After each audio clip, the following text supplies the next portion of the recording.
Howdy Everybody. Today we're here to discuss the enigmatic figure known as Dr. Nowhere, once again. Now, the good doctor, or Silas, is no stranger to my channel, as I've previously discussed his Organate Enterprise series and his Boiled One phenomenon. But unlike previously, his latest video has a lot more of a subtle approach, one that requires some analysis and various interpretations. And of course, I'm referring to his short video titled Desiderio, which is Latin for desire or longing. Desiderio follows the story of a man named Fran Keel, a hypochondriac who's isolated from the rest of the world, whose fear and anxiety manifests itself in rather monstrous ways. The video opens on what I assume to be a rather normal day for Fran, him sitting by himself in the living room with nothing but the ticking clock and his thoughts to keep him company. However, this false peace is interrupted by something that, for most people, would seem pretty mundane. A small piece of soot that drops down from his chimney. This is enough for Fran to start going into a panic attack. And we get a first peek at the physical manifestation of Fran's fears.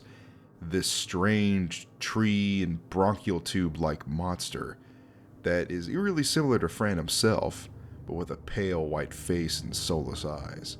Wanting to combat this, Fran reaches inside of himself, and we see a smorgasbord of other pills and medication that have been prescribed to him.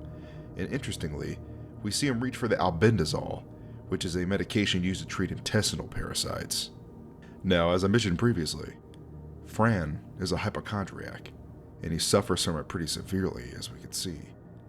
And part of being a hypochondriac involves having excessive worry about having a serious illness, whether it be mental or physical.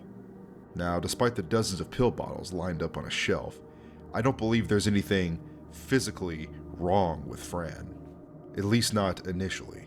Now, fear, stress, and anxiety takes its toll on the human body.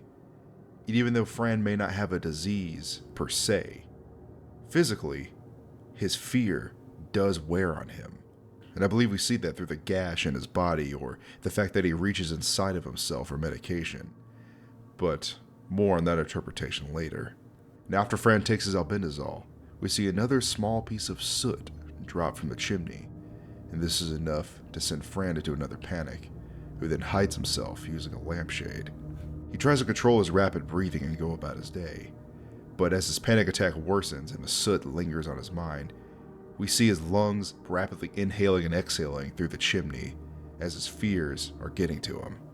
To me, this is yet another example of his health anxiety, as chimney soot is a known carcinogen, and he's so worried that even this small amount will cause a health problem for him that he has to grab his chimney broom and clean it right then and there in that moment, and he just can't move on until he does. And for hypochondriacs, this is a never-ending problem. Just one health scare after another. Fran then climbs up to his roof to clean the chimney, and when he looks down, he sees nothing. A perfectly fine and clean chimney. Just another one of his unreasonable fears that are holding him back. He then notices a storm that's quickly approaching, and when he climbs down, he sees it. His fears manifested in front of him, and then it begins speaking to him. There's a storm coming, Fran. They will never find out what's wrong with you. And even if they did, they're just gonna make you sicker.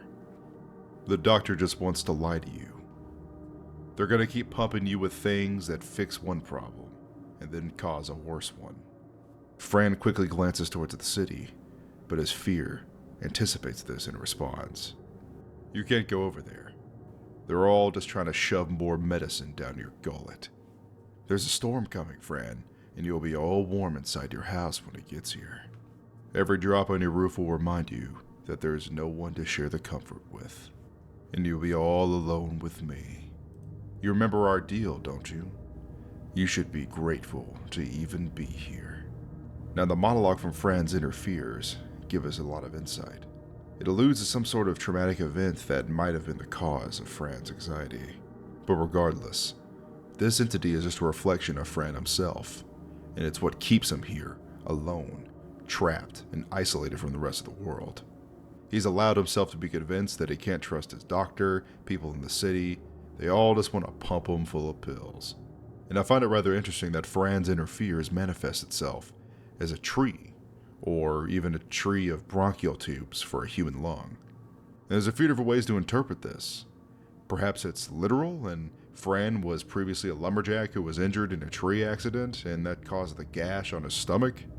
Or perhaps it's a metaphor for addressing the root problem that plagues Fran, such as a tree root that metaphorically sprouts from within that Fran has to rip out. Regardless of how we view it, Fran does just that. He tugs at the root of his fear and removes it from his body, freeing himself at long last. Upon doing this, Fran sheds his former self and blows away like a dandelion seed in the wind, and plants himself back on the earth, waiting to be born again.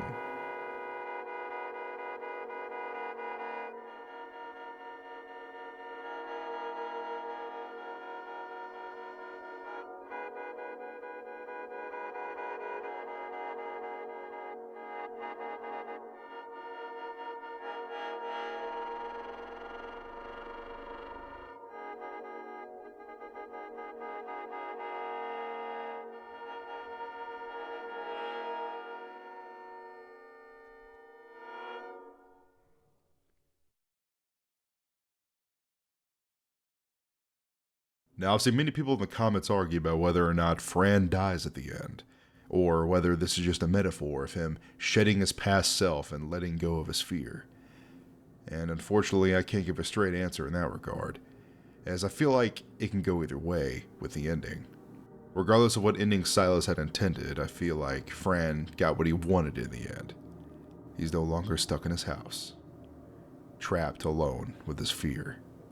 Because there's more to being human than just survival, existing day to day in isolation. It's about opening yourself up to the world around you. We are social creatures after all. We only have one life, and it goes fast. If you don't stop to appreciate it every now and then, you'll miss it.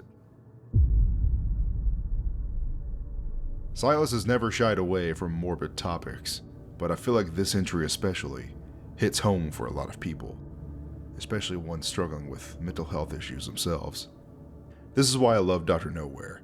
Every time I watch one of his videos or see some of his art, it always hits me with a flood of emotions that I sometimes can't ever fully comprehend, whether it be melancholy or nostalgia or eeriness, whatever the case may be.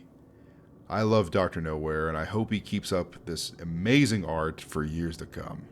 This was just my interpretation of Desiderio, and I may be way off base, or I may be really accurate to what Silas was going for, but either way, I just want to give my thoughts on it, as I really liked it and I watched it within the first hour that it dropped, and I loved it. Be sure to show some love to Dr. Nowhere. Check out his YouTube, his Patreon, his Instagram, what have you. And hey, tell him Willie sent you. But just in case I don't see you guys again, stay safe and have a good one. Goodbye.